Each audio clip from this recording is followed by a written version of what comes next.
Omania mobiles, AM road Perumbavoor, PO junction Muvattupuzha.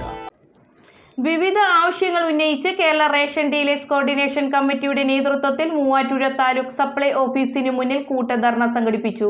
CATU area secretary CK Soman കൂട്ടധർണ ഉദ്ഘാടനം ചെയ്തു.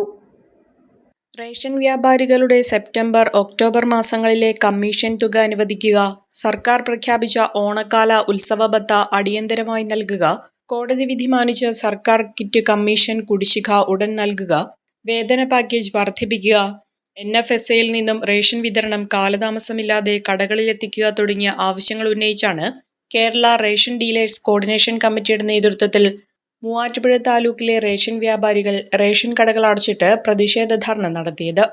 താലൂക്ക് സപ്ലൈ ഓഫീസിന് മുന്നിൽ നടന്ന ധർണ CATU area secretary CK Soman ഉദ്ഘാടനം ചെയ്തു. മൂവാറ്റുപുഴ താലൂക്കിൽ 162 റേഷൻ കടക്കാരുണ്ട്. ഒരു 15 വർഷം മുമ്പാണ് എന്തെങ്കിലും കിട്ടുമായിരുന്നു അല്ലേ? ഇപ്പോൾ 1 രൂപ പോലും കിട്ടില്ല. ഒരു റേഷൻ കടക്കാരന് 1 രൂപ പോലും കിട്ടില്ല. അവൻ്റെ ആയുസ് പാഴാക്കുകയാണ്. അപ്പോൾ ഗവൺമെൻറ് കൊടുക്കേണ്ട പൈസ ഗവൺമെൻറ് കൊടുക്കണം. കൊടുത്താൽ ഇവർക്ക് കുടുംബമുണ്ടല്ലോ, തന്നെയൊന്നും അല്ലല്ലോ, ഒരു റേഷൻ കടക്കാരൻ തന്നെയല്ലോ ജീവിക്കുന്നത്. അവരെ ചുറ്റിപ്പറ്റി ജീവിക്കുന്ന കുടുംബാംഗങ്ങളുണ്ട്.